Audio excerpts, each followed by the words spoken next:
Live from downtown Detroit, Local 4 News at 5 starts now.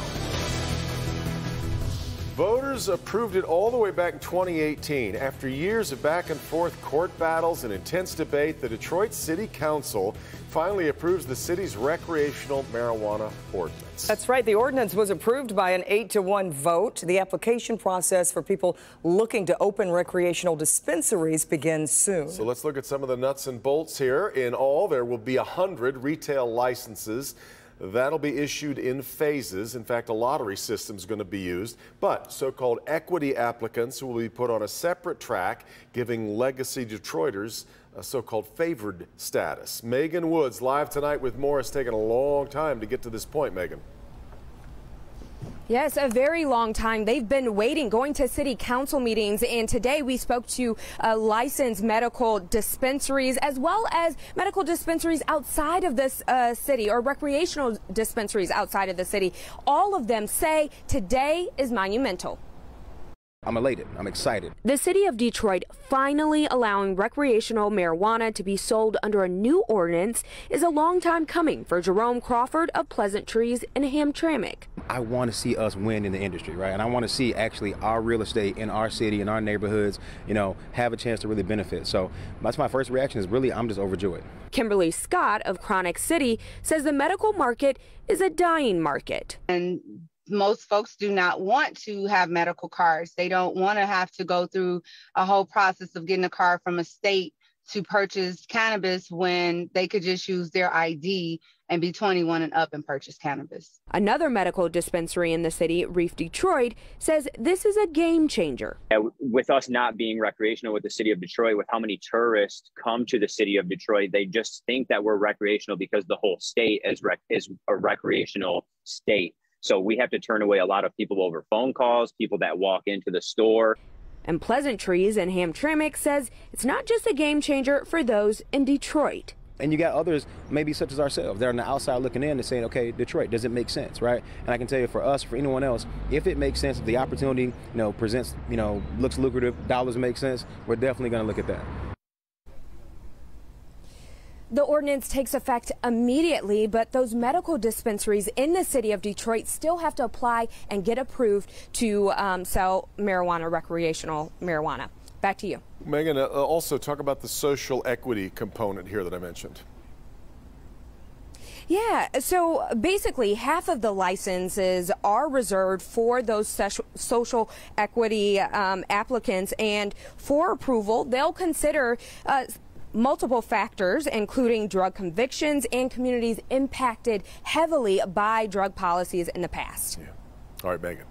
All right, let's move now to day 2 of deliberations for the 4 men charged with plotting to kidnap Governor Whitmer. And today, a new request from the jury as they continue to weigh the charges. Sean Lay is live in Grand Rapids tonight as we await a verdict. So, Sean, have they gone home for the day? The jury just went home, meaning this deliberation is now going to go into day number 3. That's surprising a lot of attorneys we are speaking with. One longtime veteran attorney who specializes in complex conspiracy cases says the jury going into day number 3, he says, would make him very nervous if he was a prosecutor in this case. But again, no word from this jury. New insights, however, tonight from the attorney for the Wolverine Watchman leader, Ty Garbin. Part of the testimony the jury must consider is right from the leader of the Wolverine Watchman, Ty Garbin. Garbin pled guilty and at trial told everything he knew about the plot to kidnap Governor Whitmer. Mark Satawa is Garbin's attorney. Thought that this was the right thing to do, so he's going in there and he's answering the questions. This is the only interview Satawa has given since Garbin testified. Garbin telling the jury the plot to kidnap the governor was real. Satawa says Garbin has grown from an anti-government extremist to a changed man. We've seen a really nice progression and maturation in him over the last several months. I think Ty has sort of found himself and is really moving in a good direction. He has fantastic family support. With 4 men facing possible life in prison, keep in mind, COVID hangs over this entire case. Without COVID, a lot of things would not have happened. And I think that our client's path would have been significantly different but for the pandemic. Back here live in Grand Rapids. We only heard from the jury one time today. They requested from the judge transcripts from the 13-day trial. That's 3,400 pages. The judge says, first of all, the transcripts are not available or ready as of yet. He also sent them back to the jury room saying, rely on your memory, rely on your notes. But they just went home, Kimberly, for the day, back early at 8:30 tomorrow morning for day 3 of deliberations. Back to you. And, you know, Sean, in 2 days of deliberations, the jury has had just one question. One question. They asked for the definition of the word weapon. They asked for a dictionary, and today the transcripts, and they'll continue tomorrow. Yeah, and you will be following it, Sean. We appreciate it. Well, after 2 days of kind of dreary weather, it is clouding up a bit, but we've had a pretty nice day for the most part as we look downtown from our sky cam. It is April in Michigan, though, so you know this isn't going to last. Let's get over to Andrew. Tracking some rain headed our way, Andrew. That's right, Kimberly and Devin. We have clouds that are overhead, but some sunshine as well, and those clouds are not producing any raindrops here. Different story just down to our south. A few scattered showers down toward Fort Wayne, Indiana. Some of these may clip areas in our south zone, south of I-94, but what you see out here farther to the west, out here in Minnesota, parts of Iowa, this batch of precipitation, that is on the way for us as we get into tomorrow morning. So there may be some disruption with your commute early on Wednesday, around breakfast time and shortly afterward. It's currently 56, though, nice and mild, even with partly to mostly sunny skies overhead. 53 up toward Lapeer, 50 degrees for our friends in Port Huron, and 51 in Monroe. And we stay in the low 50s over the next couple of hours. Temperatures slide into the 40s. A pleasant evening is on hand for your Tuesday, and it remains mostly dry through midnight. Now, tomorrow morning, once again, is a different story. We'll talk more about when that rain actually arrives and what's on tap for the rest of your Wednesday and the rest of this week, including the Tigers home opener coming up.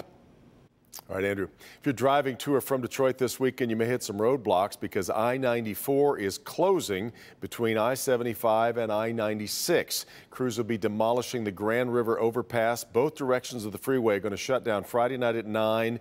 Will reopen, though, in time for the Monday morning commute. Still be some lasting lane and ramp closures, though, in the area that run right through May.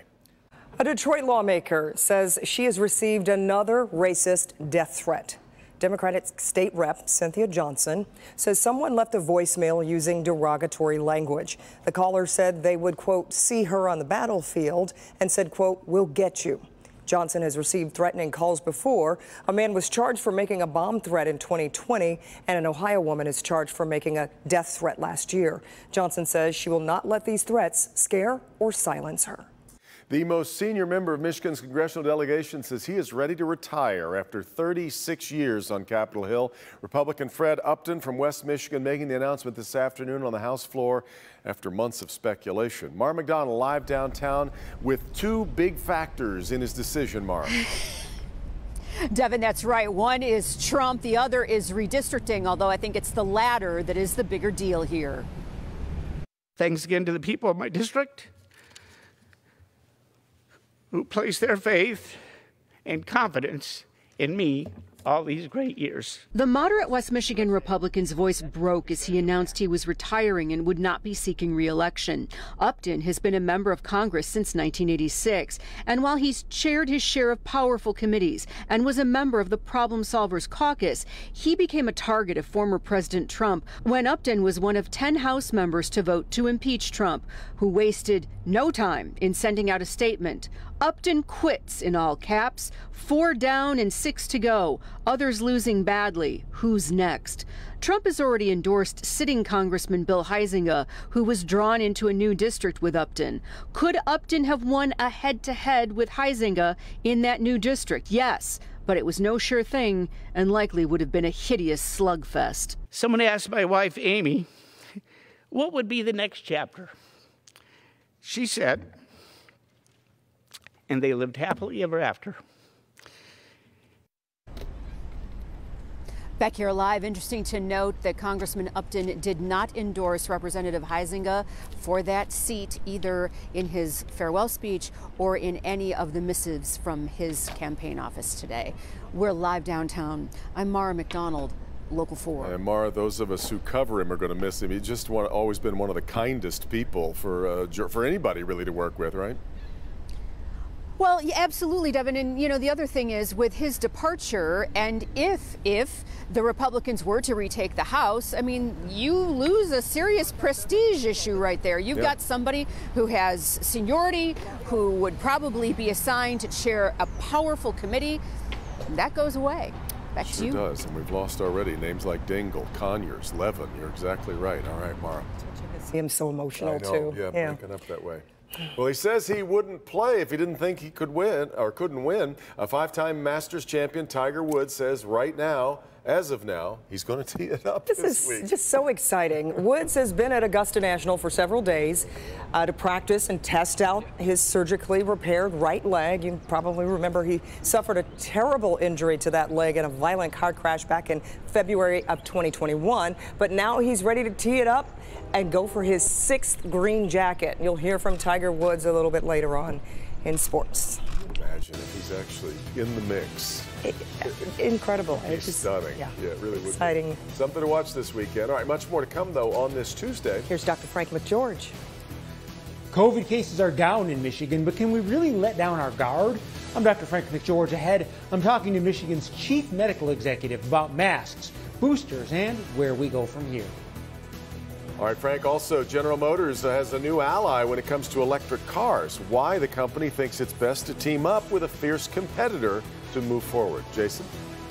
It's a nice, dry, sunny day out here today, but a couple of weeks ago, it was much more wet and muddy, and you can see the tracks that are left behind. Coming up, we'll tell you the story behind these tracks, and it's about an officer using his vehicle to knock the gun out of a suspect's hand.